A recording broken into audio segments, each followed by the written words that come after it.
እንደምን ሰነበታችሁ የተወደዳቸው የክርስቶስ ሴንተሪክ ፑልፒት ቻናል ተከታታዮች። ዛሬ ከራዕይ ምዕራፍ 3 ከቁጥር 7 እስከ 13 ያለውን አነብና ቁጥር 11 ላይ ኮንሰንትሬት አድርገን አንድ የእግዚአብሔርን ቃል እንካፈልና ከዛ ቃል በኋላ ደግሞ መጨረሻ ላይ እንጸልያለን። በጌታ በኢየሱስ ክርስቶስ ስም እንዲህ አነበዋለሁ። በፊላደልፊያም ወዳለው ወደ ቤተ ክርስቲያን መልአክ እንዲህ ብለህ ጻፍ። የዳዊት መክፈቻ ያለው የሚከፍት የሚዘጋም የሌለ የሚዘጋ የሚከፍት የሌለ ቅዱስና እውነተኛ የሆነው እርሱ እንዲህ ይላል፣ ሥራህን አውቃለሁ። እነሆ በአንተ ፊት የተከፈተ በር ሰጥቼሃለሁ፣ ማንም ሊዘጋው አይችልም። ኃይል ምንም ትንሽ ቢሆን ቃሌን ጠብቀሃልና ስሜንም አልካድህምና።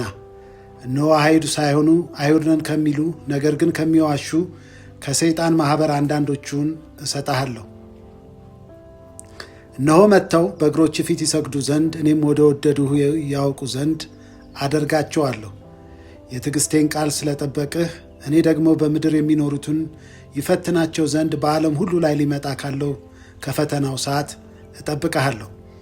እነሆ ቶሎ ብዬ እመጣለሁ። ማንም አክሊልህን እንዳይወስድብህ ያለህን አጽንተህ ያዝ። ድል የነሳው በአምላኬ መቅደስ አምድ እንዲሆን አደርገዋለሁ። ወደፊትም ከዚያ ከቶ አይወጣም። የአምላኬን ስምና የአምላኬን ከተማ ስም ማለት ከሰማይ ከአምላኬ ዘንድ የምትወርደውን አዲሲቱን ኢየሩሳሌምን አዲሱንም ስሜን በእርሱ ላይ እጽፋለሁ። መንፈስ ለአብያተ ክርስቲያናት የሚለውን ጆሮ ያለው ይስማ።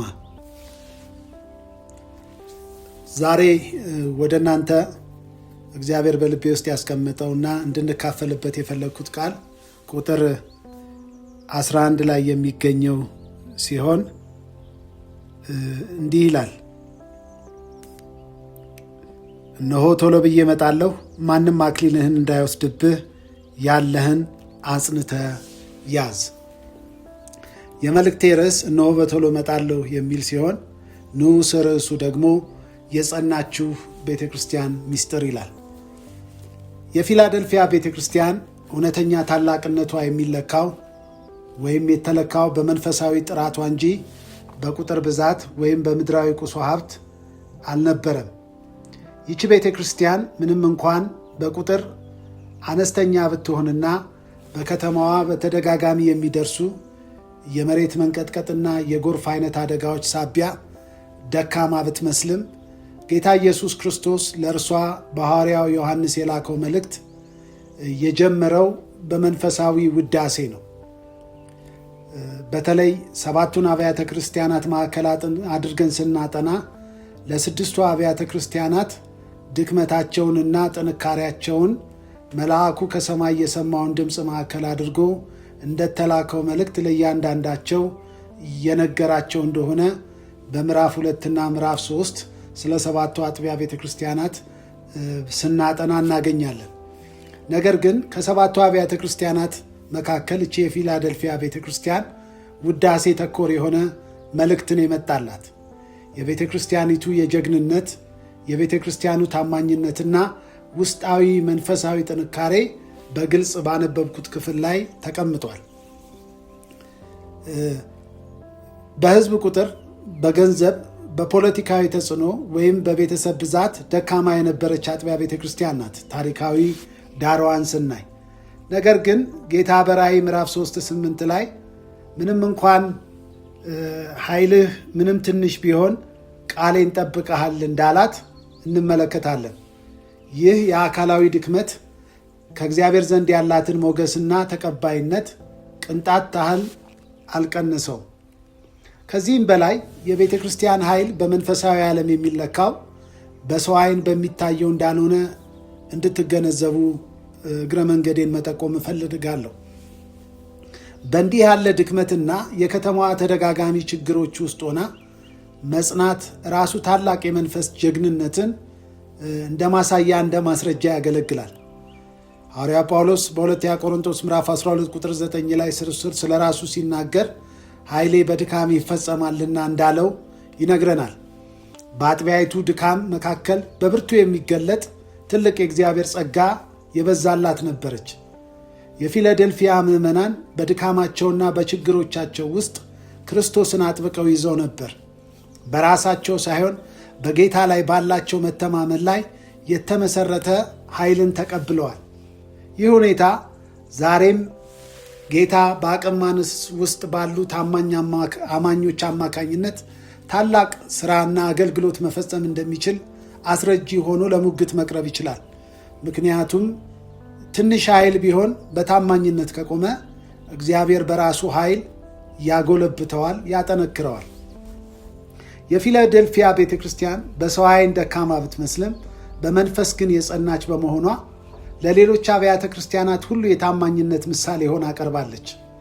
እግዚአብሔር የሚፈልገው ታላላቅ የሚመስሉ ሕንፃዎቻችንን፣ በብዙ ሺህ የሚቆጠሩ ስብስቦቻችንን ሳይሆን በችግር ውስጥ እንኳን ሳናወላውል ቃሉንና ስሙን የምንጠብቅ ታማኝ ልቦችና አማኞች እንድንሆን ይፈልጋል።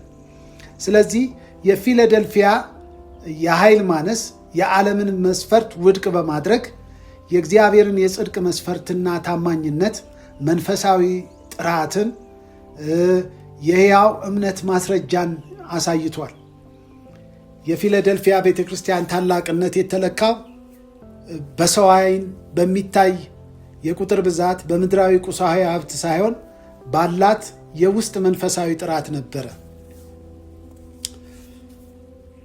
እንግዲህ ይህንን ካየን በዚች አጥቢያ ቤተ ክርስቲያን ውስጥ 5 ነገሮችን እንደ መግቢያ ማንሳት እፈልጋለሁ። እነዚህ 5 ነገሮች የአጥቢያ ቤተ ክርስቲያኒቱ ዋና ጥንካሬዎች በመሆን በጌታ ዘንድ የተመሰከረላት እውን ነው። የኃይል ማነስ መንፈሳዊ ታማኝነቷን እንድታጎላ በብዙ አስተዋጽኦ አድርጎላታል። የመጀመሪያው ጥንካሬዋ የአጥቢያይቱ ቤተ ክርስቲያን የተከፈተ በር ሰጥቻለሁ የሚል የእግዚአብሔር ድምፅ ነው። የተከፈተ በር መገኘቱ ቤተ ክርስቲያኑ የነበራትን የላቀ አገልግሎትና የተልእኮ ዕድል ምልክት መሆኑን ያሳያል። በአዲስ ኪዳን ውስጥ በር ለወንጌል ስርጭት ዕድል፣ ለወንጌል ስርጭት ኦፖርቹኒቲ በመሆን ምሳሌያዊ አነጋገርን ይዟል። ሐዋርያው ጳውሎስ በሁለተኛ ቆሮንቶስ ምዕራፍ 2 ቁጥር 12 ላይ ሲናገር ወደ ጢሮአዳ በመጣ ጊዜ በጌታ በር ተከፈተልኝ በማለት እንደገለጸው የጌታን ቃል ለመስበክ የሚያስችል አጋጣሚ እንዳገኘ በክፍሉ ላይ ይናገራል። ጳውሎስ በተመሳሳይ የቃሉን በር እንዲከፍትልን እንድንጸልይ በቆላሲስ ምዕራፍ 4 ቁጥር 3 ላይ አሳስቦናል። ስለዚህ ይህ በር በፊላዴልፊያ ላሉ አማኞች በተለይም በሰይጣን ማህበር ወይም በአይሁድ ምኩራባዊ አስተሳሰብ፣ በአይሁድ አመለካከት የሚደርስባትን ግፊት ራዕይ ምዕራፍ 3:9 ላይ የሚገኝ ነው። የመጣውን ከባድ ተቃውሞ ቢገጥማቸው ጌታ ቃልና ስም ያላት ታማኝነታቸው ከመንገድ ላይ ያሉትን መሰናክሎች በማንሳት የወንጌል አገልግሎት ስራቸው ስኬታማ እንዲሆን መለኮታዊ ዕድል ወይም ኦፖርቹኒቲ እንደሰጣቸው መረዳት እንችላለን። ይህ ማለት አገልግሎታቸው የሰው ድካም ሳይሆን የመለኮት ፍቃድ ውጤት እንደሆነ መረዳት ይቻላል።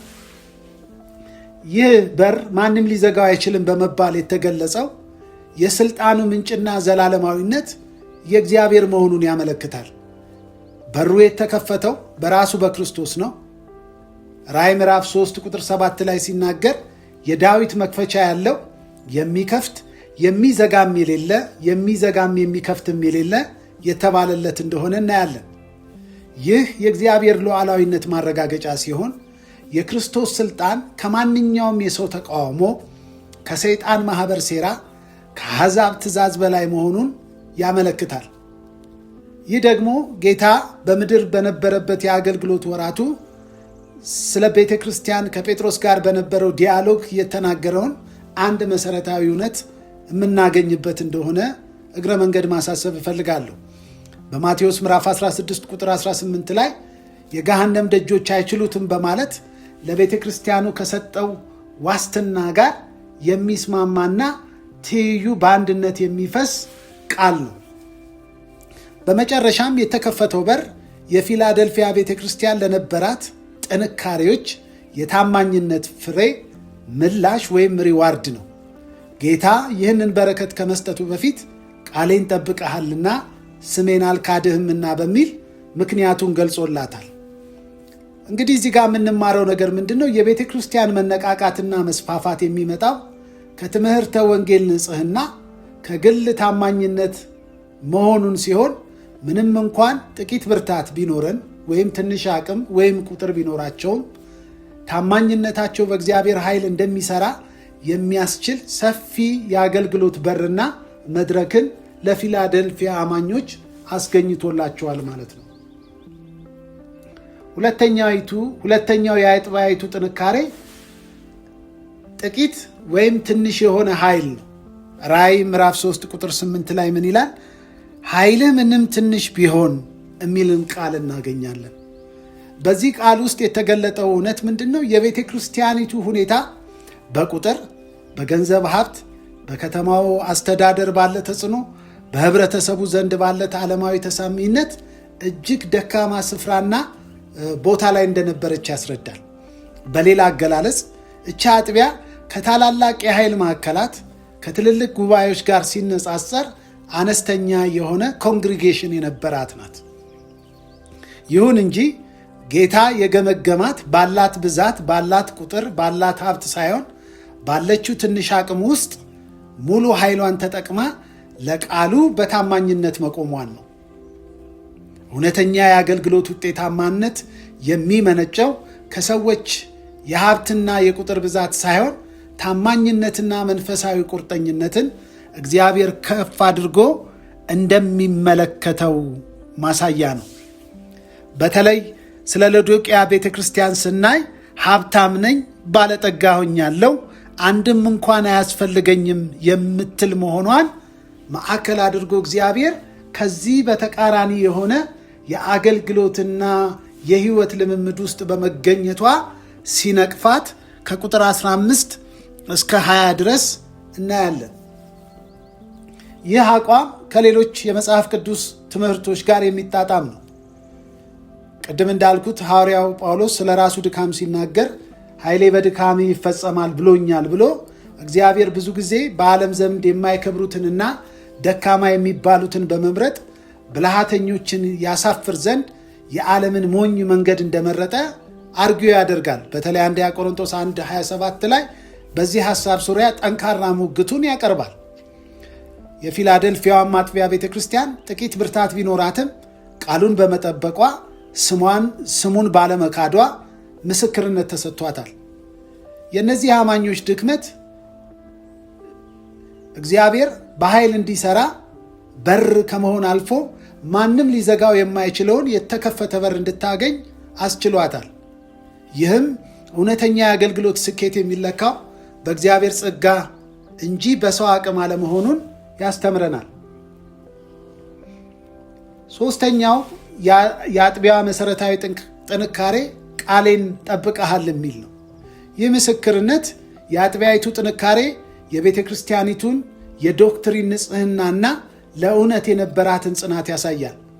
በከተማ ውስጥ ተቃዋሚዎች በተለይም የሰይጣን ማኅበር እየተባሉ የተጠሩ አይሁዶች በራእይ ምዕራፍ 3:9 ላይ ቢኖሩም ቤተ ክርስቲያኒቱ የመጽሐፍ ቅዱስን ትምህርት ሳይቀይሩ፣ ሳይቀንሱ፣ ሳያፋልሱ በፍጹም ንጽሕና አማኞቿ አጥብቀው ይዘው የሕይወትና የአገልግሎታቸው መመሪያ እንዳደረጉ መገንዘብ እንችላለን። ይህ ማለት በወቅቱ ከነበሩት የሐሰት ትምህርቶችና ባህላዊ እምነቶች፣ ፍልስፍናዊ አስተሳሰቦች ጋር ወንጌልን ለማጋባት ወይም ወንጌልን ለማዳቀል ፈቃደኛ አልነበሩም ማለት ነው። የፊላደልፊያ አማኞች የጌታን ቃል መያዝ ማለት ወንጌልን አንድ ጊዜ ለቅዱሳን በአደራ የተሰጠ እምነት መሆኑን ገብቷቸው አጥብቀው ይዘው የሕይወትና የአገልግሎታቸው መመሪያ አድርገው ስለ ቃሉ የሚተጉና የሚበረቱ ሰማይና ምድር ያልፋሉ ቃሌ ግን አያልፍም የሚለውን አምላካዊ ትእዛዝ በመያዝ ቃሉን በንጽሕና ለቤተ ክርስቲያን የመሠረት ድንጋይ አድርገው በእምነት ጸልተው ይመላለሱ እንደነበረ ይሄ ክፍል ይነግረናል። ቤተ ክርስቲያኒቱ ይህንን ታማኝነት በማሳየቷ የተከፈተ በር ተሰጥቷታል። አራተኛው ጥንካሬ ስሜን አልካድክም የሚለው ነው። ይህ ምስክርነት በጣም ይገርመኛል። ይህ የሚያመለክተው አማኞች በዘመኑ በነበረው ከባድ ስደትና ተቃውሞ መካከል እንኳን ለክርስቶስ ማንነትና አምላክነት የነበራቸው ጠንካራ አቋም ማሳየ ነው። ስሙን አለመካድ፣ ኢየሱስን እንደ ጌታና አዳኝ አድርጎ በይፋና በግልጽ ለመቀበል ድፍረትና ጽናት አሳይተው ነበር። በዚያ ዘመን በተለይም ከሮማውያን የአምልኮ ስርዓት ክርስቶስን ከሚቃወሙ ወገኖች እንደ ሰይጣን ማህበር የተጠቀሱት ማለት ነው በሚመጣ ተጽዕኖ ክርስቶስን መካድ ሕይወትን የሚያድን ወይም ስደትን የሚያቀል ጉዳይ ቢሆንም አማኞቹ ለኢየሱስ ያላቸውን ግላዊ ቁርጠኝነትና ታማኝነት በጽናት እስከ ሞት ድረስ በመሰጠት ጠብቀዋል። ይህ ጽናታቸው በክርስቶስ ዘንድ ትልቅ ዋጋ አስገኝቶላቸዋል። ጌታ ራሱም በማቴዎስ 10 ምዕራፍ 10 ቁጥር 32 ላይ ሲናገር በሰው ፊት የሚመሰክርልኝን እኔ ደግሞ በሰማያት ባለው በአባቴ ፊት መሰክርለታለሁ የሚለውን ቃል አስረግጠው መያዛቸውን ያሳያል። ስሙን አለመካዳቸው ለዘለቄታው ከክርስቶስ የሽልማትና የክብር ዋስትናን አግኝተውበታል። የሰማይን ምስክርነት ሰምተውበታል። እውነተኛ ክርስቲያናዊ ድል የሚገኘው በማመን ብቻ ሳይሆን ያመኑበትን ማንነት በድፍረትና በታማኝነት መመስከር ሲቻል መሆኑን ያመለክታል። ለቃሉ በታማኝነት መቆም ያለውን ጠቀሜታ እነዚህ አማኞች በሕይወታቸው በትውልዳቸውና በዘመናቸው መካከል አሳይተዋል። አምስተኛውና የመጨረሻው የቤተ ክርስቲያኒቱ ጥንካሬ የትዕግስት ወይም የመጽናትን ቃል ስለጠበቅህ ይላል። ቁጥር 10 ላይ ምን ይላል? የትዕግስቴን ቃል ስለጠበቅህ ይላል። የትዕግስቴን ቃል ስለጠበቅህ። አማኞቹ በከተማቸው በነበሩት አስቸጋሪ ሁኔታዎችና ተግዳሮቶች ውስጥ እጅ ሳይሰጡ፣ ሳይወድቁ፣ ሳይሰለቹ በትዕግስት መጽናታቸው ይህንን የመሰለ ምስክርነትን ከእግዚአብሔር ዘንድ እንዲቀበሉ ሆኖላቸዋል። ፊላደልፊያ ከተማይቱ በተደጋጋሚ በመሬት መንቀጥቀጥ ትጎዳ እንደነበረ ይታወቃል። በሃይማኖታዊ ስደት፣ በሰይጣን ማህበር፣ በልዩ ልዩ ኢኮኖሚያዊ ተግዳሮት ቃሉንና ስሙን በመያዝ ባሳዩት ታማኝነት ደግሞ በሚመጣ ስደትና መከራ ውስጥ ጸንተው ተገኝተዋል። ይህ ትዕግስት የመጣው በራሳቸው ኃይል ሳይሆን የጌታን የዳግም ምጽአት ተስፋ በማሰብ ይኖሩና ይመላለሱ ስለነበረ ነው። ሐዋርያ ያዕቆብ የትዕግስትን ፍሬ ሲገልጽ በመከራ ውስጥ መጽናት ክርስቲያናዊ ባህሪን እንደሚያጎለብት፣ በሕይወት መጨረሻ ደግሞ የዘላለም አክሊልን እንደሚሰጥ ያስተምራል። ጌታም ለዚሁ ታማኝነታቸው ትዕግስታቸውን አስመልክቶ እኔ ደግሞ በምድር በሚኖሩት ላይ ሊመጣ ካለው ከፈተና ሰዓት እናንተን እጠብቃችኋለሁ ብሎ ቃል ይሰጣቸዋል። በፊላደልፊያ ቤተ ክርስቲያን የተመሰከረላቸው እነዚህ አምስቱን ባህሪያት ከእያንዳንዱ ነጥብ እንደ መግቢያ በመነሳት የክርስቲያን እውነተኛ ድል የሚለካው በብዛት ሳይሆን በታማኝነት መሆኑን በሚገባ የሚያስተምር እውነት ነው። ይህንን እንግዲህ ካየንና ከተነጋገርን የፊላደልፊያ ቤተ ክርስቲያን በዚህ ሁሉ ስደት ውስጥና ተግዳሮት ውስጥ እያለፈች ብርታት እንድታገኝ ያስቻላትን 3 መሰረታዊ እውነት እንድናይ አሳስባለሁ። እነዚህ አይሁዶች የክርስቶስ ተከታዮች በእጅጉ ይቃወሟቸውና ያሳድዷቸው በነበሩበት ጊዜ በክርስቶስ ማመን የአይሁዳዊነት ማንነታቸውን ያሳጣቸዋል ብለው ይከራከሩ ስለነበረ በልዩ ልዩ ቻሌንጆች ውስጥ እንዲያልፉ ተጽዕኖአቸውን ቢያሳርፉባቸውም ከነበራቸው ጽናትና ብርታት የተነሳ በፈተና መካከል በታማኝነት በመጽናታቸው አጥቢያ ቤተ ክርስቲያኒቱ ምሳሌነቷ ለዚህ ዘመን ላለችው አማኞችም ስለሆነን እነዚህን 3 ነጥቦች እንደሚከተለው ማሳየት እፈልጋለሁ። የመጀመሪያው ነገር ወደዚህ እውነት ይህች አጥቢያ ቤተ ክርስቲያን እንድትገባ የረዳትና ብርታት የሆናት ነገር ምንድን ነው ካልን ራእይ ምዕራፍ 3 ቁጥር 11 ላይ የፍጻሜው ነጎድጓድ ብስራት ለዚች አጥቢያ ቤተ ክርስቲያን እንደ ዋራንቲ ወይም እንደ ጋራንቲ እንደተሰጣት እናያለን። እነሆ በቶሎ እመጣለሁ የሚል አምላካዊ ድምፅ። የተወደዳቸው የእግዚአብሔር ቤተሰቦች ዛሬ እያንዳንዳችን በጥልቀት ልናስብበት የሚገባን የመለኮታዊ መልእክት ክፍል ነው። እነሆ በቶሎ እመጣለሁ የሚለው የክርስቶስ ቃል ነው። ይህ ድምፅ ከምድራዊ አስተምህሮና ፍልስፍና ሁሉ ተለይቶ ጮክ ብሎ የሚሰማ የአምላክ ድምፅ ነው። ከሰማያዊው ዙፋን የተላከ የንጉሥ አዋጅ ነው። የዳግም ምጽአት ተስፋ፣ የክርስትና ሩጫችን መሠረታዊ መመሪያና ዋነኛ አቅጣጫ ጠቋሚ አመልካች መልእክት ነው። ይህ ቃል በተለይ በችግርና በስደት ውስጥ ለነበሩት ለፊላደልፊያ አማኞች መለኮታዊ ትንቢታዊ ድምፅ ነበር። ቶሎ የሚለው የግሪክ ቃል በውስጡ ሁለት ታላላቅ መንፈሳዊ እውነቶችን ይዟል። የሰማይ ማበረታቻና የድንገተኛ ማስጠንቀቂያ አይነት ፍቺ አለው። ቶሎ ስንል በሰዎች የጊዜ ልኬት ውስጥ ክሮኖስ በሆነ ታይም ሳይሆን በመለኮታዊ የጊዜ ልክ ካይሮስ መረዳት አለብን። ምን ማለት ነው? የጌታ የመምጣቱ ጊዜ በሰው አልተወሰነም። ነገር ግን ሲመጣ ለዓለምና ላልተዘጋጁ ሁሉ ድንገተኛና ፈጣን ይሆናል ማለት ነው። ጌታ የክብሩን ዙፋን ለቆ የዘላለም ፍጻሜውን በምድር ላይ ለማምጣት በሚመጣበት ጊዜ ውስጥ በመኖራችን ይህ ደግሞ የማይሻር ቃል ኪዳን በፍጹም ልንዘነጋው የማይገባ መለኮታዊ ድምፅ ስለሆነ የእግዚአብሔርን ታማኝነት፣ የመጨረሻው ዘመን ድል እርግጠኝነትን የሚያረጋግጥ የሕይወት ቃል ነው። ጌታ ራሱ ሲያስተምር እውነት እውነት እላችኋለሁ እያለ ስለ መምጣቱ ደጋግሞ መስክሯል።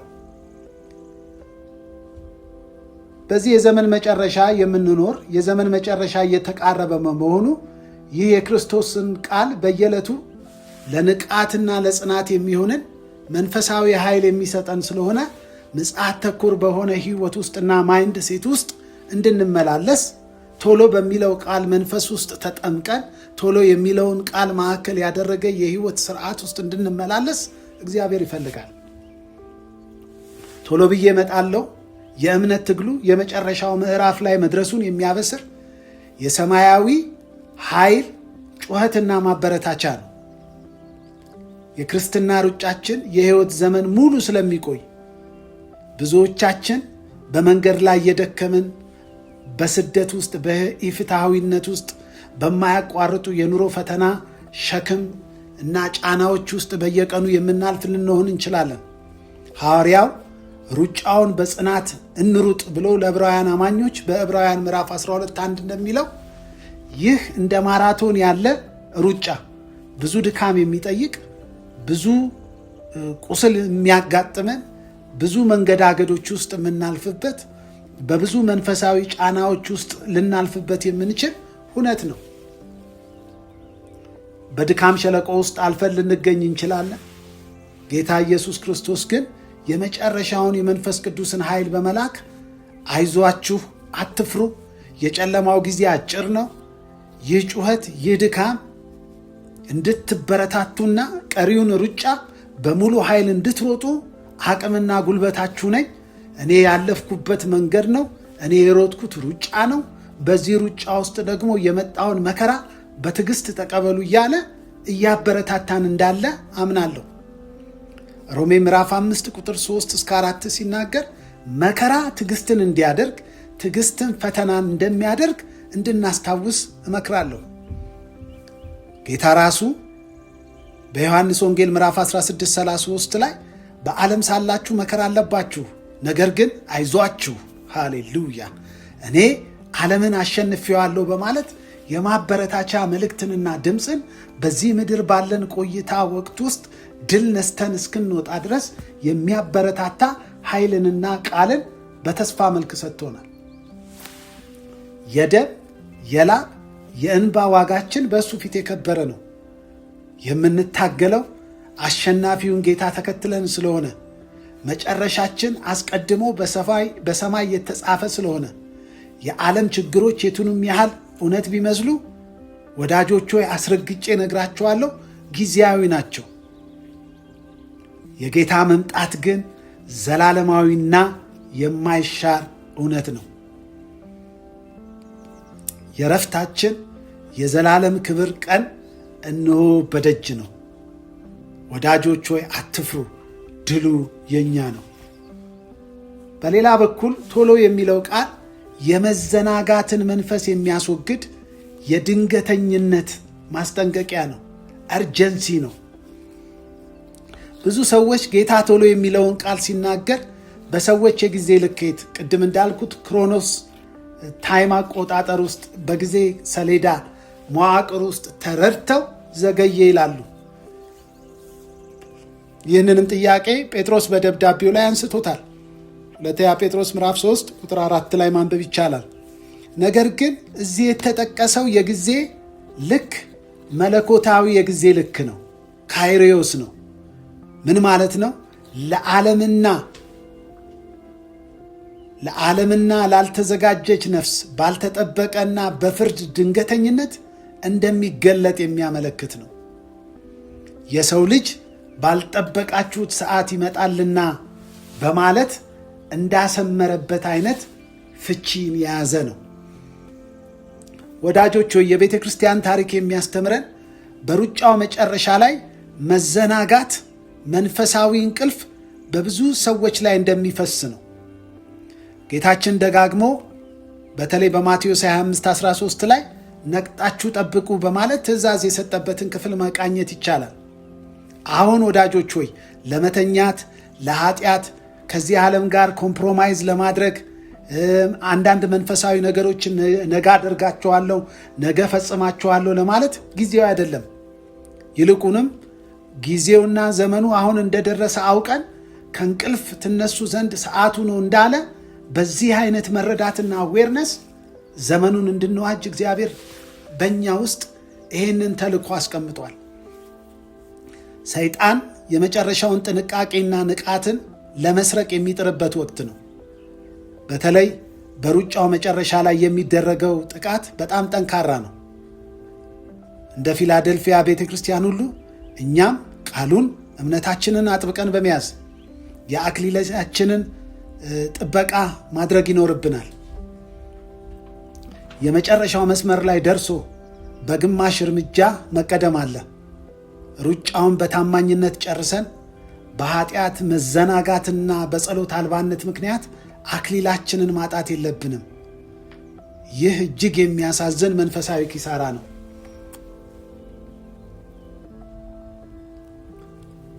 ከዚህ ሰዓት ጀምሮ እንደገና ንቁና ዝግጁ ሁኑ። የመንፈስ ቅዱስን እሳት አቀጣጥሉ። የመንፈስ ቅዱስ እሳት በፍጹም ከመሰዊያችሁ ላይ አይጥፋ። የጸሎት ቃሉን ማሰላሰል፣ የአገልግሎት መንፈሳዊ እንቅስቃሴያችሁን አትቀንሱ። የመምጣቱ ተስፋ የዕለት ተዕለት ኑሮና አገልግሎት የሚያነቃቃው ሞተር የመንፈስ ቅዱስ ኃይልና እሳት ነው። በህልውና ውስጥ መገኘት ነው። ከእርሱ ጋር ስንተሻሽ፣ ከእሱ ጋር ስንዋሃድ በንቃት እንድንጠብቀው ብርሃንን የሚሰጥ ኃይል ይሆንልናል። ሁለተኛው ትእዛዝ ምንድን ነው? የመንፈሳዊ ሀብት ጥበቃ ነው። እንዲህ ይላል፣ ያለህን አጽንተህ ያዝ። የተወደዳችሁ ወንድሞቼና እህቶቼ ከጌታችን የመጣው የመጀመሪያው ትእዛዝ እነሆ በቶሎ እመጣለሁ የሚል ነው። ሁለተኛው ፈታኙ ቀጥሎ የሚመጣው ወሳኝና ተግባራዊ ትእዛዝ ደግሞ ያለህን አጽንተህ ያዝ የሚል ነው።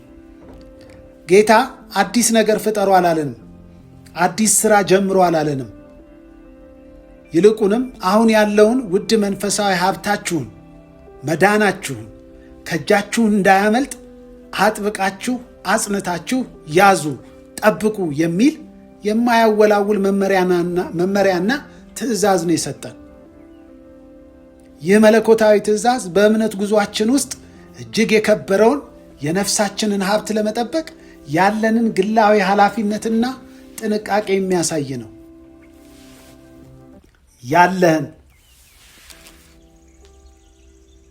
ያለን ነገር በምንም ምድራዊ ዋጋ የማይተመን መንፈሳዊ ውርስ ነው። በክርስቶስ ያለን በረከት ነው። የተቀበልነው የጸጋ ልክ ነው። በመንፈስ ቅዱስ አማካኝነት የፈሰሱልን የመንፈስ ቅዱስ ስጦታዎች ሁሉ ናቸው። ያለህ የከበረ የውስጥ ሀብታችን ነው። በክርስቶስ ኢየሱስ ላይ ያለኝ የመዳን እምነት ነው። የተቀበልነው ንጹሕ የወንጌል ቃል፣ ንጹሕ የወንጌል እውነት ነው። አጥብቀን መያዝ ያለብን ወንጌል በክርስቶስ መስቀልና ሞት ብቻ የሚገኝ የኃጢአት ስርየትና የዘላለም ሕይወት የማይለወጥ እውነት ነው ያለን። ይሁዳ ምዕራፍ 1 ቁጥር 3 ላይ ለቅዱሳን አንድ ጊዜ ፈጽሞ ስለተሰጠ ሃይማኖት እንድትጋደሉ እመክራለሁ እንዳለ ማለት ነው። ለቅዱሳን አንድ ጊዜ ፈጽሞ ስለተሰጠች ሃይማኖት እምነት እንድትጋደሉ እመክራለሁ እንዳለ ዛሬ በቤተ ክርስቲያን ውስጥ የሰው ሐሳብ፣ ዓለማዊ ፍልስፍና፣ የዓለም እውቀት ወንጌልን የማደብዘዝ፣ ወንጌልን የመቀላቀል፣ ወንጌልን የማጣመም ዝንባሌ በአያሌ ቦታ ይታያል። ጌታ ግን ከጥንት የተቀበልከውን የመጀመሪያውን የእምነት እውነት በምንም ነገር ሳትደምር፣ ምንም ነገር ሳትቀንስ፣ ምንም ነገር ሳይበከል ጠብቅ ይለናል። የእምነታችን መሰረት በሐሰት ትምህርት፣ በስንፍና ምክንያት እንዳይፈርስ በትጋት እንድንጋደል ያሳስበናል። ምክንያቱም የአክሊላችን መሰረት ይህ እውነት ነው። ወዳጆች ሆይ ልንጠብቀው፣ ልንንከባከበው፣ ልንሞትለት፣ መከራ ልንቃበልበት፣ በልዩ ልዩ ተግዳሮት ውስጥ እያለፍን ልንኖርለት የሚገባ እውነት ነው። ይህ ሀብታችን በመንፈስ ቅዱስ ኃይል የምንኖረው የቅድስና የንጽህናን ሕይወት አመልካች ነው። እኔ ቅዱስ ነኝና ቅዱሳን ሁኑ እንደተባለ የጠራን ለቅድስና ስለሆነ፣ የጠራን ቅዱስ ስለሆነ፣ ቅድስና የውስጣዊ ማንነታችን መገለጫ የእግዚአብሔር ማኅተም ስለሆነ እንድንጠብቀው፣ እንድንይዘው እግዚአብሔር ይፈልጋል። ጠላት ይህንን ንጽህናችንን በጥርጣሬ፣ በስንፍና፣ በትንንሽም በትልልቅም የኃጢአት ልምምድ ሊበክለው ይፈልጋል። የቅድስናችን አጥር በምንም ምክንያት እንዳይሰበር፣ በምንም ምክንያት እንዲሰበር በፍጹም እንዳትፈቅዱ እመክራለሁ። በዕብራውያን መልእክት ውስጥ ሰላምን፣ ጽድቅን፣ ቅድስናን ተከተሉ ያለ እርሱ ጌታን የሚያይ የለምና ብሏል። ይህ ውድ ሀብታችን ከጌታ ጋር ያለን የግል የጠበቀ ሕያውን ግንኙነት አመልካች ነው።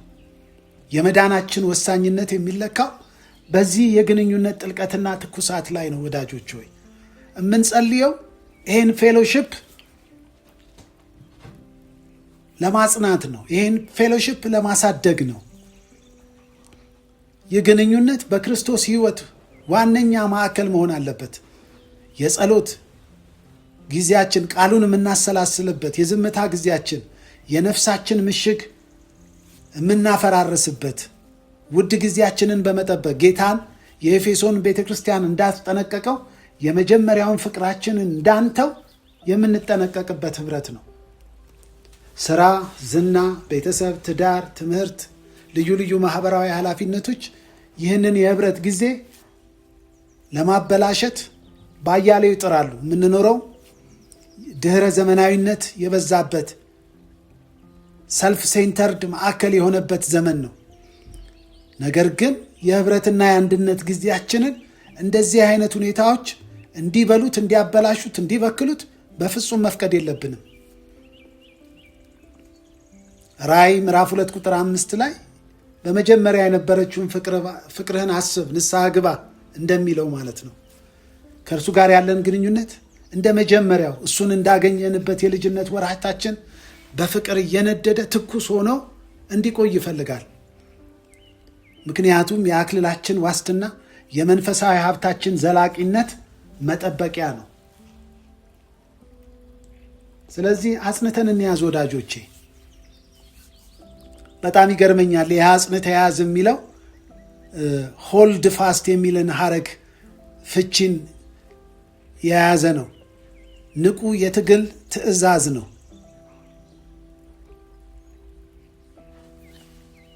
ቃሉ የተመሰረተው ከባህር የመርከብ ተጓዦች ተግባራዊ ልምምድ በመነሳት ነው። በመርከብ ላይ አውሎ ንፋስ ሲነፍስ ታንኳይቱን ወይም የጥንት መርከቦችን ሲያናውጥ በመርከቡ ላይ ያሉ ሰዎች፣ በታንኳው ላይ ያሉ ሰዎች ገመዱን አጥብቀው መያዝና ራሳቸውን በመገደብ በጥንቃቄ ከነውጡ ተጥለው ወደ ባህሩ እንዳይገቡ የሚያደርጉትን ልምምድ የሚያሳይ ነው። ገመዱን አጥብቆ ያልያዘ ተጓዥ የሚመጣው አውሎ ንፋስ ከገለበጠው ባህር ውስጥ ነው የሚገባው። እርዳታ ሊያደርግለት የሚችል አካል የለም። ምክንያቱም ሁሉም ራሱን ለማዳን በዚያ ስፍራና ሁኔታ ውስጥ ያለ የሌለ ኃይሉን፣ ፍርሃቱን፣ ስሜቱን ገዝቶና ተቆጣጥሮ አጥብቆ አጽንቶ ይዞ እስከ መጨረሻው ድረስ ጉዞውን ለመፈጸም ይሟገታል። በዙሪያ ለሚፈጠር አደጋ ሌሎችን ለመርዳት የሚያስችል አቅም፣ ጉልበት፣ ኃይል አልባ ነው። ስለዚህ ከዚህ ቃል መነሻ ነው አጽንታችሁ ያዙ ብሎ ሐዋርያው የሚነግራቸው። የውስጥ ድካም፣ የሥጋ ፍላጎት፣ የውጭ የጠላት ጥቃት የቱንም ኃይለኛ ቢሆን የያዝነውን ጌታ አለመልቀቅና ለሁኔታዎች አለመንበርከክን የሚያሳይ ነው። ጌታ ኢየሱስ በማቴዎስ ወንጌል ምዕራፍ 24:13 ላይ ሲናገር እስከ መጨረሻ የሚጸና ግን እርሱ ይድናል በማለት የጽናትን አስፈላጊነት አስተምሮ አልፏል። ቅዱሳን፣ የሩጫው መጨረሻ ሰዓት ላይ ነን። ፈተናው የመጨረሻው ኃይሉንና አቅሙን ይዞ ይወጣል። በብዙ ፈተናዎች ውስጥ በዚህ ዘመን ያለን አማኞች እየተፈተንን አለን። በምናልፍባቸው መከራዎችና ተግዳሮቶች ውስጥ የገባንን ወንጌል እውነት አጽንተን እንድንይዝ ጌታ ይፈልጋል። በትንሽ የዓለም ጥቅም፣ በሰዎች ፌዝ ምክንያት በሚገጥሙን ተግዳሮቶች፣ በምናልፋቸው ማህበራዊ፣ ኢኮኖሚያዊ፣ ፖለቲካዊ ጥንቅጦች ውስጥ ከእምነት መሰረታችን ፈቀቅ እንዳንል አጥብቀን እንድንይዝ ወንጌል ያስተምረናል። በእምነታችሁ ጸንታችሁ ትጋደሉ ዘንድ እንዳለው ሐዋርያው ማለት ነው። ይህንን ውድ ሀብት ለመጠበቅ ንቁ መሆን አለብን። በዚህ የመጨረሻው ዘመን፣ በዚህ የመጨረሻው ኪሎ ሜትር፣ በዚህ የመጨረሻው ማይሌጅ ላይ ብዙ ክርስቲያኖች በሕይወታቸው መጨረሻ ሰዓት ላይ በማመቻመች ወንጌልን ከዘመኑ ፍላጎት ጋር ለማስማማት ሞክረው ሰጥመዋል። ጌታ ግን የዘላለም ክብርህ የጊዜያዊ ምኞቱ ዋጋ አይደለም፣ ያለህን አጥብቀ ያዝ ይለናል።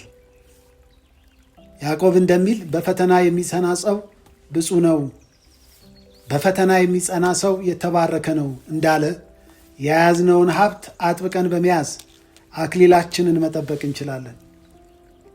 ይህ ትእዛዝ ለሁሉም የክርስቶስ ወታደሮች የተሰጠ የመጨረሻና የድል ቁርጠኝነት ድምፅ ነው። አናመቻምችም። ሦስተኛው የክብረ ወንጌል የሚያመለክት ሲሆን ማንም አክሊልህን እንዳይወስድብህ ይላል። የተወደዳቸው የክርስቶስ ቤተሰቦች፣ ወደ ጌታ መልእክት ፍጻሜ ስንመጣ የሩጫችንን ዋጋና የመጨረሻው አስደንጋጭ ማስጠንቀቂያ የምናይበት ወሳኝ ምዕራፍ ላይ ደርሰናል። ማንም አክሊልህን እንዳይወስድብህ ሲል ጌታ በቁጥር 11 ላይ ያስጠነቅቀናል። ከሥጋዊ ዓይን በላይ የሆነን የዘላለም እውነት እየገለጸልን ነው። በታማኝነት መጽናት እስከ መጨረሻው ወሳኝና ሽልማት ያለው እንደሆነ የሚያሳስብ ነው። አክሊል እስቴፋኖስ የሚል የግሪክን ቃል ሲጠቀም ተራ የነገስታት ዘውድ ሳይሆን በጥንታዊ የማራቶን ውድድር ላይ ለድል አድራጊው አትሌት የሚሰጥ የክብርና የድል ምልክት ነው። 42 ኪሎ ሜትር ከ195 ሜትር አንድ አትሌት በዛ ዘመን ሮጦ ካሸነፈ በኋላ ለድል አድራጊነቱ ለአትሌቱ የሚሰጠው የክብርና የድል ምልክትን የሚያሳይ ነው። ይህ ሽልማት የዘላለምን ሕይወት ከማረጋገጥ ባሻገር በምድር ላይ ላሳየኸው ታማኝነት፣ ላሳየሽው ታማኝነት፣ ለምናሳየው ታማኝነት፣ ለታገስነው መከራ፣ ላለፍንበት ስደት፣ ለተቀበልነው ስደት፣ ለጨረስነው ሩጫ ሁሉ የእግዚአብሔር የክብርና የድል ማረጋገጫ ነው። ሩጫውን ጨርሳችኋል፣ አሸንፋችኋል። በመከራ ውስጥ እጅ አልሰጣችሁም። በታማኝነት ረጅሙን ማይል አቋርጣችሁ መጥታችኋል። በስደት ውስጥ፣ በርዛት ውስጥ፣ በጥሙ ውስጥ ስለ ስሜ በከፈላችሁት ዋጋ ውስጥ ስሜን አላስነቀፋችሁም፣ በእናንተ አላፈርኩም ብሎ የሚሰጠን የክብርና የድል ማረጋገጫ ነው። በጣም መወደው ቃል አንደኛ ጴጥሮስ ምዕራፍ 5 ቁጥር 4 ላይ እንዲህ ይላል። ሐዋርያ ጳውሎስ ሲናገር የክብርን እረኛ በሚገለጥበት ጊዜ የማያልፈውን የክብርን አክሊል ትቀበላላችሁ ይላል። የማያልፈውን የክብርን አክሊል ትቀበላላችሁ። ይህንን አክሊል ሲሰጥህ መላው ሰማይ መላእክት ሪጆይስ እያደረጉ መልካም አደረግህ አንተ የኔ ባሪያ የሚል ድምፅ እየወጣ እየተነገረ ከእጆቹ የክብርን አክሊል እንቀበላለን። ክብር ለጌታ ይሁን። ይህ ሽልማት በክርስቶስ የክብር መንግሥት ውስጥ ያለንን ልዩ ስፍራና ደረጃና ስልጣን የሚያሳይ ነው።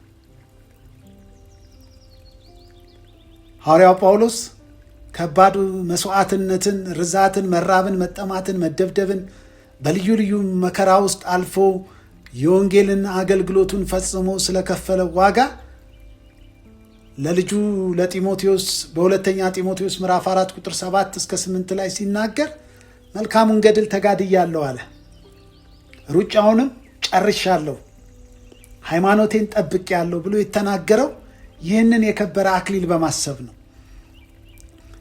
ገድል ተጋድያለሁ፣ ሩጫ ጨርሻለሁ፣ ሃይማኖቴን ጠብቄያለሁ ብሎ እነዚህን ወርቃማ የቴስቲሞኒ የምስክርነት ቃሎች ለልጁ ያሳስበዋል። እና አንድ የሚጠብቀኝ እውነት አለ። ጌታ የክብሩን መገለጥ እየጠበቀ እንደሆነ ከዚህ የከበረ ሽልማት ላይ በፍጹም እድል ፈንታ እንዳለው ለልጁ ያሳስበዋል። ማንም አክሊላችሁን እንዳይወስድባችሁ በርቱ። በመጨረሻው ሰዓት መውደቅ የሚቻልበትን አስደንጋጭና አስፈራ እውነት አሸንፋችሁ የምትሄዱበትን እውነት ያሳያል። አክሊሉ ሊወሰድ የሚችለው አንድ ሰው በእምነት ጉዞ መጀመሪያ ላይ ሳይሆን በሩጫው ፍጻሜ ላይ ነው። እርግጠኛ ጊዜና ቀኑን ባላቀውም ከ10 እስከ 15 ዓመት ባለው ጊዜ ውስጥ አንድ ትልቅ የኦሎምፒክ ውድድር ላይ ይመስለኛል በኃይሌና በቴልጋት መካከል የመጨረሻ የሩጫ ፍጻሜ ላይ የነበረውን ትንቅንቅ እዚህ ጋር ማስታወስ እፈልጋለሁ።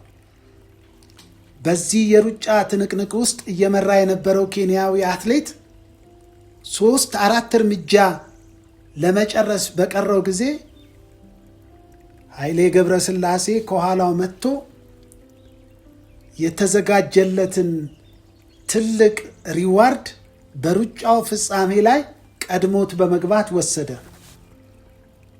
ሐዋርያው ጳውሎስ ራሱ ሌሎችን ሰብኬ ራሴ ተጣለው እንዳልሆን ሥጋዬን አስገዛለሁ ብሎ በአንደኛ ቆሮንቶስ ምዕራፍ 9 ቁጥር 27 ላይ ነግረናል።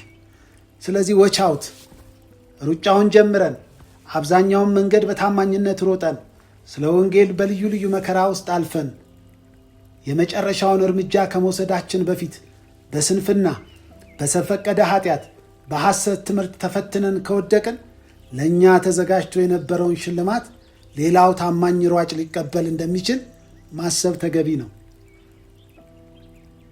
ይህ አደጋ የሩጫውን መጀመር ብቻ ሳይሆን በጽናት መጨረስን ያሳያል። ዕብራውያን 12:1 ላይ ሲናገር እንደዚህ ይላል፣ እንግዲህ እነዚህን የሚያህሉ ምስክሮች እንደ ደመና በዙሪያችን ካሉልን ይላል፣ እኛ ደግሞ ሸክምን ሁሉ ቶሎም የሚከበንን ኃጢአት አስወግደን የእምነታችንንም ራስና ፈጻሚውን ኢየሱስን ተመልክተን በፊታችን ያለውን ሩጫ በትዕግሥት እንሩጥ። እርሱ ነውርን ንቆ በፊቱም ስላለው ደስታ በመስቀል ታግሶ በእግዚአብሔር ዙፋን ቀኝ ተቀምጧልና። የመጨረሻው የትኩረት ማጣት፣ የመጨረሻው የኃጢአት ኮምፕሮማይዝ ማድረግ፣ የመጨረሻው መንፈሳዊ ድንዛዜ የዘላለም ክብራችንን ሊያሳጣን ይችላል። እስከ መጨረሻው ሰዓት ድረስ እንደ መልካም ወታደር በመታዘዝ የፊላደልፊያ ቤተ ክርስቲያንን ምሳሌ በመከተል አክሊላችንን በንቃት ልንጠብቅ ይገባል። ዲያብሎስ ይህንኑ የሩጫ ፍጻሜ እንዳንጨርስ ሊያሰነካክለን ይፈልጋል። የእሱ የመጨረሻው ተንኮልና ጥቃት የሚመራው እኔና እናንተን ከዘላለም ሕይወት ማጣት ላይ በማስቆም ነው። ከተዘጋጀልን የክብር ደረጃና ሽልማት ማውረድ ላይ ነው። ስለዚህ አጥብቀን እንያዝ፣ መልካሙን ገድል እንጋደል። እንደዚህ ደመድመዋለሁ። የተወደዳችሁ ወንድሞቼና እህቶቼ፣ ዛሬ እዚህ ቆመን ስለ ፊላደልፊያ የክብር መልእክት ስንናገር የክርስትና ሩጫችን ገና አላለቀም። ይልቁንም በወሳኙና የመጨረሻው ማይል ላይ ነን። ዙሪያችንን ስንመለከት ተው፣ ዘናበል፣ ልዩ ልዩ ድምፆች፣ ልዩ ልዩ ትምህርቶች፣ ብዙ የጠላት ፈተናዎችና ተግዳሮቶች አሉ። እነዚህ ድምፆች ስንፍናንና መንፈሳዊ መዘናጋትን ይዘሩብናል። ተስፋን፣ ታማኝነትን፣ ሽልማታችን ግን የከበረ ነው። እርሱ በቶሎ እመጣለሁ ብሏል። በቶሎ ሲመጣ እስከ ዛሬ ድረስ በምድር ቆይታ ላሳየነው ታማኝነት አመሰግንሃለሁ ሊለን ነው። ስለዚህ ይህን እያሰብን ስንኖር ከእኛ ዘመን አንጻር ጋር ማጋባት ስላለብን 3 አፕሊኬሽኖችን አስቀምጣለሁ። የመጀመሪያው ትግበራ እስከ ሞት ድረስ ታማኙን የሕይወትንም አክሊል እሰጥሃለሁ ይላል ራእይ 2:10 ላይ። በንቃት እንሩጥ፣ በታማኝነት እንጽና፣ ዘውዳችንን እንጠብቅ። ወንጌልን እንኑረው፣ ሰምተን እንለወጥበት። ይህንን የከበረ አክሊል እናስጠብቅ። ዘመኑ ክፉ ስለሆነ እንዋጀው። ወደ መጀመሪያው ፍቅራችን፣ ወደ ነበርንበት መንፈሳዊ ልዕልናና ከፍታ እንመለስ። ሁለተኛው ነጥብ ዘወትር እንጸልይ። አንደኛ ተሰሎንቄ ምዕራፍ 5:17 ይዩት። ኅብረት ይኑረን። ምክንያቱም የመጨረሻውን ሩጫ በኃይል ለመጨረስ የሚያስችለንን መንፈሳዊ እሳት እንቀበልበታለን። በጽናት ለመጨረስ ኃይል ይሆነናል። በቀላሉ የሚከበንን ኃጢአት እናስወግድበታለን። ሦስተኛውና የመጨረሻው አፕሊኬሽን ሩጫችንን ያለመዘናጋት እንጨርስ። ፊላደልፊያ ሩጫዋን በትዕግስት እንደጨረሰች ሁሉ በትናንሽ ዓለማዊ ጥቅሞች የዘላለም ክብራችንን አንለውጥ።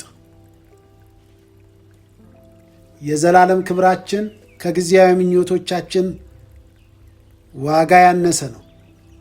ያለንን መንፈሳዊ ሀብት እንጠብቅ። ጽናት ሩጫውን የምንጨርስበት ብቸኛ መንገድ ነው። በየቀኑ በጸሎት በእምነትና በንቃት እንራመድ። በመጨረሻ በዙፋኑ ፊት አንድ ቀን እንቆማለን። መልካም፣ በጎ፣ ታማኝ ባሪያ ብሎ የሚሰጠውን ምስክርነት በማሰብ ብርታትን፣ ኃይልን፣ አቅምን አግኝተን ለዘላለም ክብር እንሩጥ።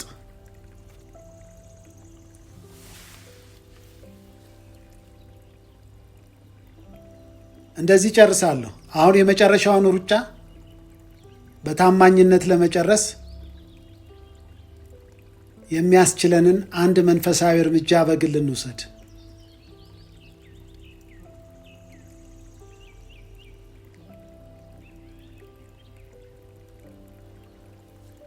በዚሁ መንፈስ ሆነን አጭር ጸሎት እንጸልያለን። ልዑል አምላክ ሆይ፣ የዘላለም አባት፣ የክብር ጌታ ኢየሱስ ክርስቶስ ሆይ፣ ዛሬ በዚህ ሰዓት በታላቅ ምስጋናና አክብሮት በዙፋን ፊት ተንበርክከን እናመሰግንሃለን። አንተ የፍቅርና የእውነት የማይነጥፍ ምንጭ፣ ከፍጥረታት ሁሉ በላይ ከፍ ያልህ የነገሥታት ንጉሥና የነፍሳችን እረኛ ነህ። ስምህ የተባረከ ይሁን። በምድር ላይ ያለን ኑሮ በፈተናዎች የተሞላ ነው። በዓለም ሳላችሁ መከራ አለባችሁ ብለሃል። የልባችን ሐሳብና ትኩረት ወደ አንተ የምናደርግበትን ጊዜ እንድትሰጠን እንለምንሃለን። የዘላለምን ተስፋና እውነት የምትገልጥልን እውነተኛ አምላክ አንተ ብቻ እንደሆንክ እናውቃለን። ከዙፋን የወጣውን የማይሻርና ወሳኝ የሆነውን የክብርህን መልእክት እነሆ በቶሎ እመጣለሁ፣ ማንም አክሊልህን እንዳይወስድብህ ያለህን አጽንተህ ያዝ ያልከንን ድምፅ በልባችን ስላሰማሃን እናከብረሃለን። በእውነት ይህ ቃል ከምድራዊ አስተምሮ ሁሉ የላቀ የዘላለምን ያንተ አዋጅና የማያወላውል ንጉሣዊ ትእዛዝ መሆኑን አምነን ተቀብለናል። በሩጫ ምዕራፍ በሩጫ ዘመን መካከል የምንገኝ በመዘናጋትና በድካም የምናልፍ ንቃት እንዳይኖረን በሞላ ዓለም ውስጥ የምንመላለስ ነን። ይህ አምላካዊ መለኮታዊ ጥሪህን ተቀብለን በዘመኑ የየዕለት ተግዳሮቶቻችን መካከል የክርስትና ሩጫችንን ፍጻሜ እንድንመለከት ለእኛ ያዘጋጀኸውን የክብር አክሊል የክብር ዘውድ በንቃት እንድንጠብቅ መቀበል እንድንችል አቅም ሁነን። አባት ሆይ እናመሰግንሃለን፣ እንባርካሃለን። የምድር ላይ የክርስትና ሩጫ ከብዶናል። በቀን ተቀን ሕይወታችን ውስጥ በከባድ ትግሎች ውስጥ እናልፋለን። የምናልፍባቸው ሸክሞች የማያቋርጡ ውጣ ውረዶች ያሏቸው ናቸው። በሰዎች የፊታዊነት፣ በሥራ፣ በኑሮ ፈተናዎች፣ ባልታሰቡ የጤና እክሎች በብዙ እንደክማለን። ጌታ ሆይ የሁሉ ነገር ድካም ውጤት በሕይወትና በኑሮ ምልልሶቻችን ላይ ያስተጋባሉ። አውሎ ንፋሱ ግን የቱንም ያህል ብርቱ ቢሆን የጨለማው ጊዜያችን አጭር እንደሆነ የመጨረሻው የድል መስመር ላይ እንደቆምን እናውቃለን። ቀሪውን ሩጫ በሙሉ ኃይል እንድንሮጥ የሚያስችለንን የመንፈስህን ኃይል ዛሬ ልቀቅልን፣ ዛሬ አፍስስልን። ወንድሞቼን አበርታቸው፣ እህቶቼን አበርታቸው። በኃይላችን በችሎታችን መካከል ትንሽ ታማኝነት እንዲገኝብን እንጸልያለን። ታማኝነትን እንድንለብስ ጸጋን አብዛለን። እህትና ወንድሞቼ ቃልን በታማኝነት በመያዝ ውድ የሆነውን ስምህን ባለመካድ እንዲበረቱ ያላቸውን የወንጌል እውነት አጽንተው እንዲይዙ የከበረ መንፈሳዊ ሀብታቸውን እንዲጠብቁ በሙሉ ልባቸው በቁርጠኝነት የተሰጣቸውን ተልእኮ መፈጸም እንዲችሉ ጸጋህና መንፈስህ እንዲበዛላቸው ለምንሃለሁ። በምንም ምድራዊ ዋጋ የማይተመነውን ያንተን ውዱን ስጦታ ልጅህን ኢየሱስ ክርስቶስን በማወቅ ኢየሱስ ክርስቶስን ማወቅ እርሱ የዘላለም ሕይወት ነው ያልከውን እግዚአብሔር ሆይ በመጠበቅና በመያዝ እስከ መጨረሻው ሰዓት ድረስ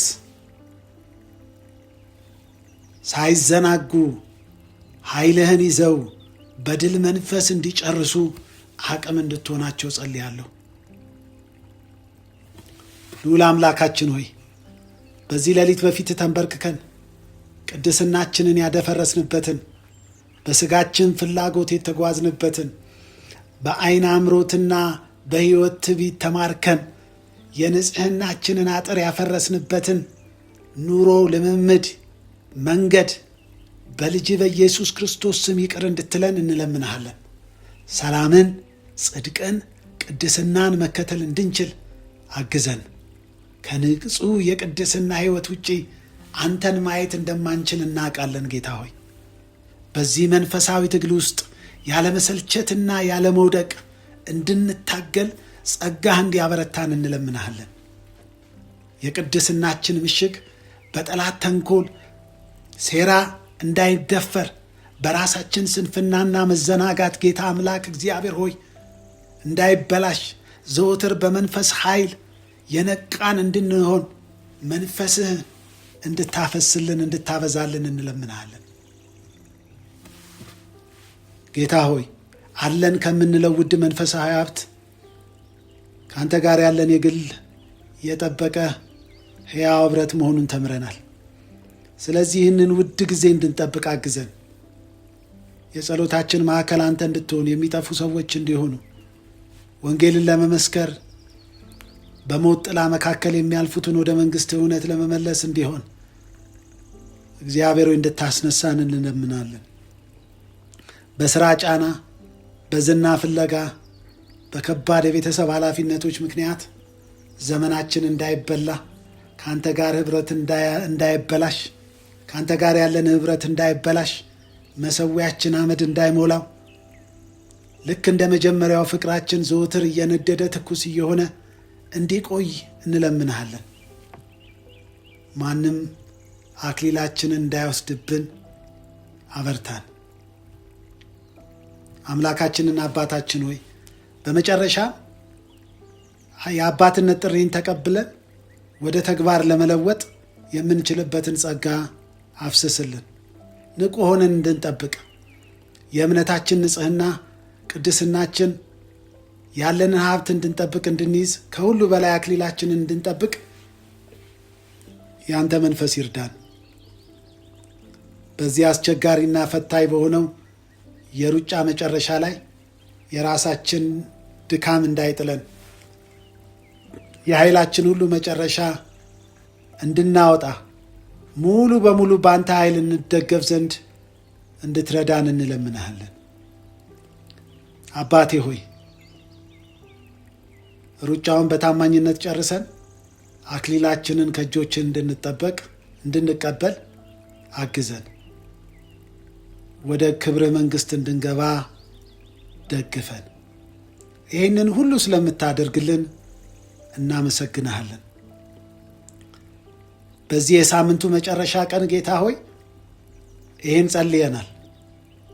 ሳምንቱን በሙሉ የምጽአት ሕይወት ውስጥ እንድንቆይ፣ ለሚመጣው ዘመን ደግሞ ጌታ አምላክ እግዚአብሔር ሆይ እንደ ፉትስቴፕ ምጽአት ተኮር ሕይወት ውስጥ እንድንገኝ፣ ምጽአትን እንድናስብ እንድናሰላስል የማራናታን መንፈስ እንድታበዛለን እንጸልያለን። ማራናታ ሲገባን ወንጌል መስበክ ይቀለናል። ማራናታ ሲገባን ከዚህ ዓለም ስርዓት እንፋታለን። ያንተን ዳግም ምጽአት ስናስብ ዓለም አያሸንፈንም። ጌታ ሆይ ምጽአት ተኮር ሕይወት ውስጥ እንድንመላለስ አግዘን። ዳግመኛ እመለሳለሁ እንዳልክ ስትመለስ ልንቀበል ዘንድ ደግፈን። ሰኞአችን፣ ማክሰኞአችን፣ ሮባችን፣ ሐሙሳችን፣ አርባችን፣ ቅዳሜያችን፣ እሁዳችን ጌታ ሆይ እነሆ በቶሎ እንደምትመጣ እያሰብን ከቅዱሳን ጋር የምናወራበት የምንከፋፈልበት ኅብረትና ጸሎቶቻችን ሁሉ ጌታ በቶሎ ይመጣል የሚል ሕይወትን ማዕከል ያደረገ እንዲሆን እንድትረዳን እንለምንሃለን። ናልን ጌታ ሆይ ናልን። እንደዚህ ጸልያለሁ። በብዙ ተግዳሮት በበዛባቸው የሕይወት አንጓዎቻችንና አቅጣጫዎቻችን ላይ ጌታ በቶሎ እንዲመጣባቸው ጸልያለሁ። ባስቸገራችሁ፣ ባሳዘናችሁ፣ ባደከማችሁ ላይ የቤተሰብ ጉዳይ፣ የሥራ ጉዳይ፣ የምድሪቱ ጉዳይ ላይ ለጉብኝት ቶሎ ጌታ እንዲመጣልን እጸልያለሁ። እነሆ በቶሎ እመጣለሁ እንዳልክ በቶሎ ናልን። ይህንን ስለምታደርግ ተመስገን። ክብር ሁሉ ለስም ይሁን። ጸጋህን፣ መንፈስህን፣ ክብርህን ስላፈሰስክብን እናመሰግንሃለን። የነደደ በመንፈስ የጋለና የተቃጠለ ሕይወት ውስጥ መኖር ይብዛልን። ለምድራችን፣ ለቤተ ክርስቲያን፣ ለአባቶች፣ ለእናቶች፣ ለወጣቶች፣ ለትውልዶች ኃይልህንና ክብርህን ግለጥ። የሚንቀለቀል ብርቱ የሆነ እሳትህ በእያንዳንዳችን ሕይወት ላይ ይገለጥ። እርዳታ፣ ምሕረትህ፣ ታማኝነትህና ታላቅነትህ ከእኛ ጋር ስለሆነ እናመሰግንሃለን። በቶሎ ስትመጣ ከሚመጣው ክብርህና ኃይልህ መንፈስህ የምናየው፣ የምንሰማው፣ የምንመለከተውን እውነትህን ለሌሎች ማጋባትና ማስተላለፍ እንችል ዘንድ ጸጋህን ስላበዛሃልን እናመሰግንሃለን። ንቁ ሆነን እንድንጠብቅ፣ ያለንን መንፈሳዊ ሀብት አጥብቀን እንድንይዝ፣ አክሊላችንን እንድንጠብቅ፣ በኢየሱስ ክርስቶስ በኩል ያገኘነውን የመዳን እውነት በአስቸጋሪ ፈተና እንዳናስደፍር በሩጫው ዘመን መካከል የምንጸናበትን ጸጋና መንፈስ በቃልህ እውነት ስላስተማርከን፣ ስለመከርከን፣ አቅጣጫ ስለሰጠህን እናመሰግንሃለን። ሁሉ ለስም ክብር ወደ ባከበርከው በቅዱሱ ብላቴና በክርስቶስ ኢየሱስ ስም ጸለይን፣ አሜን። ወዳጆቼ ሆይ ይሄ መልእክት ለብዙዎች ይደርስ ዘንድ አጋሩት። እርስ በርስ ለመተናነጽ ያግዘናል። እንደ ጌታ ፈቃድና ሐሳብ ደግሞ በሚቀጥለው ሳምንት በሌላ ርዕስ እንደ ጌታ ሐሳብ፣ እንደ ጌታ ዕቅድ እንገናኛለን። ያለንን አጥብቀን የምንይዝበት፣ የሚመጣውን ጌታ የምናስብና የምናሰላስልበት ሳምንት ይሁንልን። እግዚአብሔር ይባርካችሁ፣ ፊቱን ያብራላችሁ፣ ይራራላችሁ፣ ይጠብቃችሁ፣ ሰላምን ይስጣችሁ። ሳምንቱ የድል የክብር ከሱ ታላቅ በረከትን የምትቀበሉበት በምሕረቱ ጥላ የምትከለሉበት ይሁንላችሁ። በኢየሱስ ስም ጸልያለሁ። ተባረኩ። ለበረከት ሁኑ። ሻሎም።